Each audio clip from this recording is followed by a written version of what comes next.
Olha lá, pessoal, estamos sendo gravados. Vamos lá, então. Bom dia a todos, pessoal. Guardem os celulares, pelo amor de Deus.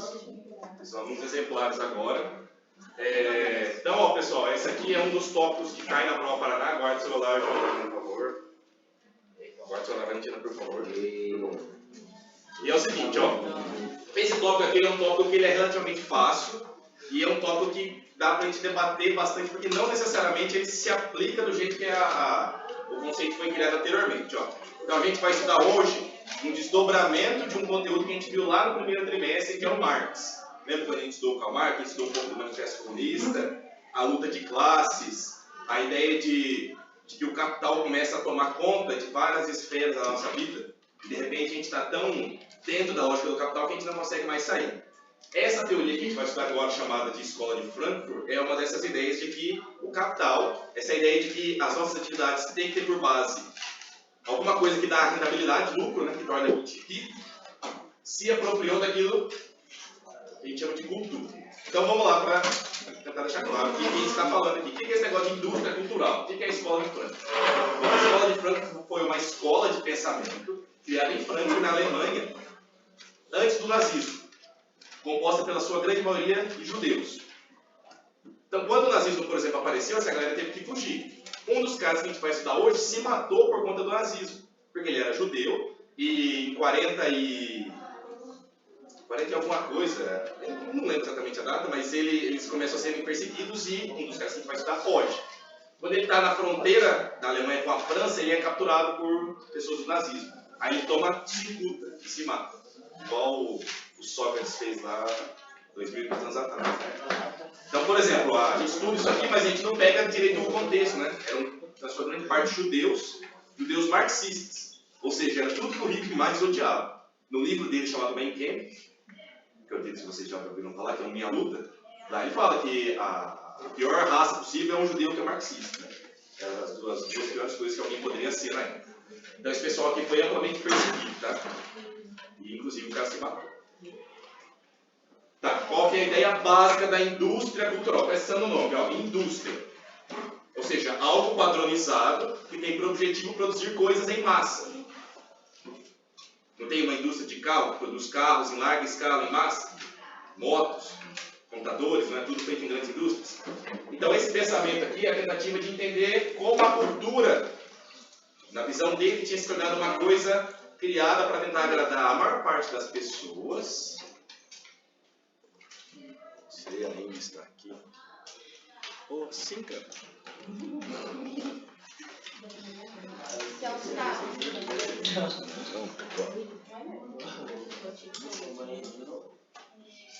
Bom, vamos lá então. Ó. Qual que é o objetivo da aula? O que você tem que sair sabendo aqui hoje? Ó?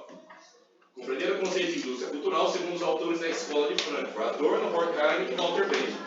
Esse aqui é o cara que se matou, que eu falei para vocês, tá? Walter Benjamin. Vocês também vão pela parada. Ó, pessoal. Se você não faz o favor de ler isso aqui, pessoal. Não faço. Não faço não. Não faço Ainda tá gravando, você tava pensando? Com certeza. Toda vez ele lê? Eu nunca li. Sempre você lê. Nunca. Não era aquele do aluno? Como? Você ensiava hoje? Vamos lá então, ó. No seu cotidiano, quais produtos artísticos e culturais você costuma consumir? O que vocês consomem de arte, pessoal? Não entendo. Ensinando de vocês. Você consome filmes? Quem assiste filmes aqui na sala? Não, minha arte é jogo. Tudo bem? É um jogo de arte também. Quem consome filmes? Quem ouve música? Todo mundo ouve música? O que mais vocês consomem do ponto de vista artístico? Alguém vê, sei lá, desenhos ali? É parte de uma indústria cultural. Ó, pessoal, presta atenção aqui, senão vai solar. Ó, vai pro belelê. Ó, presta atenção, rapaziada, por favor, depois você conversa.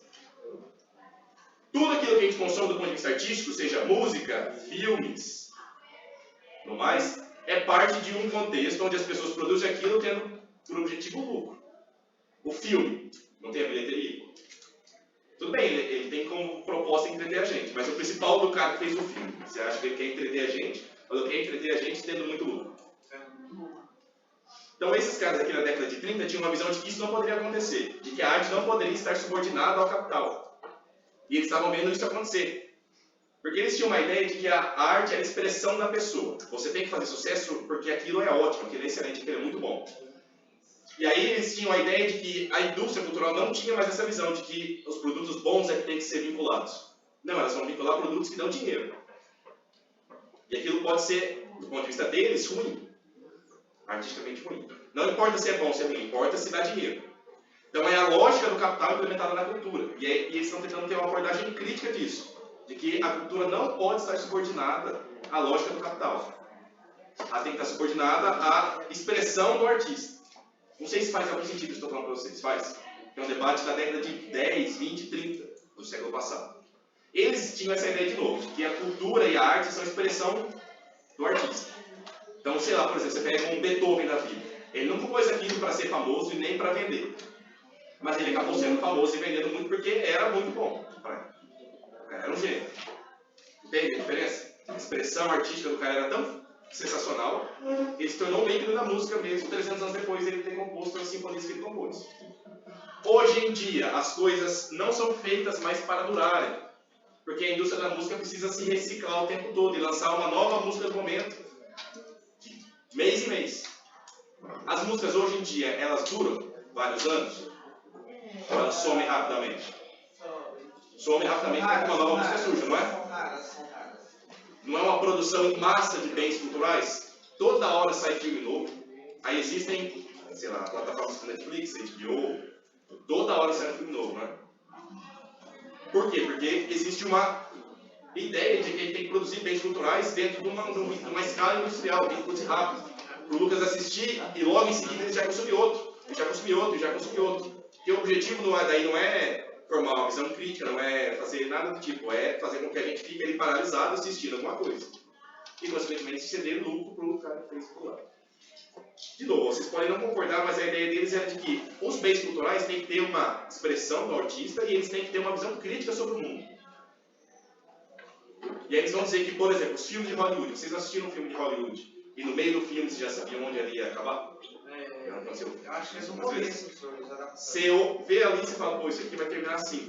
Por quê? Porque os roteiros acabam sendo padronizados, fáceis de serem assimilados. Qual que é o modo de estilo ali? Por quê? Porque o objetivo, de novo, é fazer com que a gente consuma rápido e logo consuma outro, consuma outro. E, consequentemente, a gente consuma muito. O objetivo é consumir cada vez mais. E para isso eles criam cada vez coisas mais simples. Coisa que você vê e já entende. Ou você ouve uma música, na hora que você ouve o refrão dela, parece que você já ouviu aquele refrão 150 milhões de vezes. Em outras músicas. Porque são os mesmos acordes, eles cantam melodias, né, semelhantes. Por quê? Para ser fácil de ser consumido mesmo. Quanto mais complexo é um produto, mais difícil ele é de ser assimilado. Se ele é difícil de ser assimilado, consequentemente, poucas pessoas vão consumir. Uma música muito complexa, você não tem que ouvir 10, 20 vezes para você entender a música? Por exemplo? Ou não? Hã?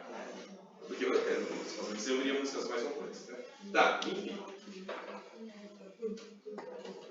Bom, vamos lá a definição do conceito. O que é indústria cultural? Por exemplo, para Theodor Adorno e Max Horkheimer, é a produção de bens culturais como filmes, músicas, programas de TV, livros, né? Em massa, com a intenção de lucro e de controle social. Tá? O que ele está querendo dizer aqui? Ó? De novo, na visão deles, a arte tinha que ser expressão crítica das coisas. Então a gente tinha que estar, sei lá, fazendo uma música crítica ao sistema educacional, crítica ao governo, crítica à forma como a gente produz coisas, crítica ao sistema de trabalho. Essa é a visão que a arte tinha que ter para eles. Só que a arte não fazia isso. A arte estava subordinada à lógica do capital, então ela fazia, né, aquilo que eles chamam de proporcionar a ideologia dominante. Ela não critica ninguém. Se ela fala bem. Parece que está tudo certo, a gente não tem problema nenhum. Então, ó, no capitalismo a cultura deixou de ser expressão autêntica. Então, vamos pegar o seguinte, né? Eu tenho uma visão artística de que a música deveria ser assim, assim, assado. Por exemplo, eu gosto de metal. O metal é um produto que é muito consumido e, consequentemente, vai gerar muito lucro? Sim ou não? Não. Quase ninguém ouve. Consequentemente, a indústria da música do metal é muito pequena. Ela não consegue gerar grandes pessoas e grandes audiências, né, em alguns lugares do mundo. Consequentemente, ela acaba ficando naquilo que a gente chama de underground.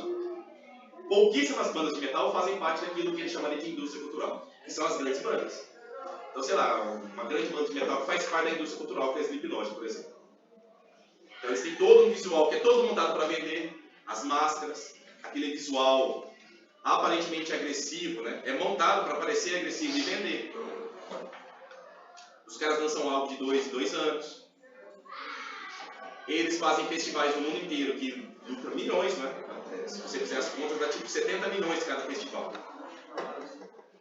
E os caras fazem festival aqui no Brasil, Chile, Argentina, nos Estados Unidos tem vários, né? Austrália, então. Aprender a tocar uma guitarra. Tá, mas quem do metal, por exemplo, que consegue fazer festival e ganha 70 milhões? É um ou outro. Então a maior parte do pessoal, por exemplo, não faz parte da indústria cultural. Metallica é parte da indústria cultural, metal, com certeza. É uma indústria gigantesca, né? Os Beatles, o rock. Enfim, todos aqueles bens culturais que têm por objetivo gerar grandes lucros é parte da indústria cultural. Aqueles que não conseguem gerar, não são parte. Então, em vez de ser uma expressão autêntica da pessoa, não, eu estou pensando, ó, as pessoas vão gostar disso aqui, né? Não é se eu gosto ou se é bom, é porque eu sei que vai ser consumido. Então, qual que é a grande questão para isso? A cultura virou mercadoria, e a cultura não poderia ter virado mercadoria porque ela é a expressão da subjetividade humana. Então, consequentemente, a gente para de tentar se expressar e tenta criar bens culturais que vão satisfazer as necessidades imediatas do povo. Faz algum sentido isso para vocês ou não faz sentido nenhum? Talvez? Continuemos. 15 das 10,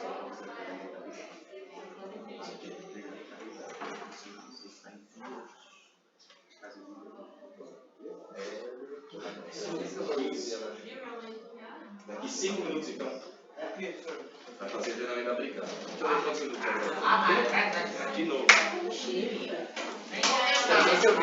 Não, tem 12 minutos, não tem problema. Tá bom. Deixa só um pouquinho.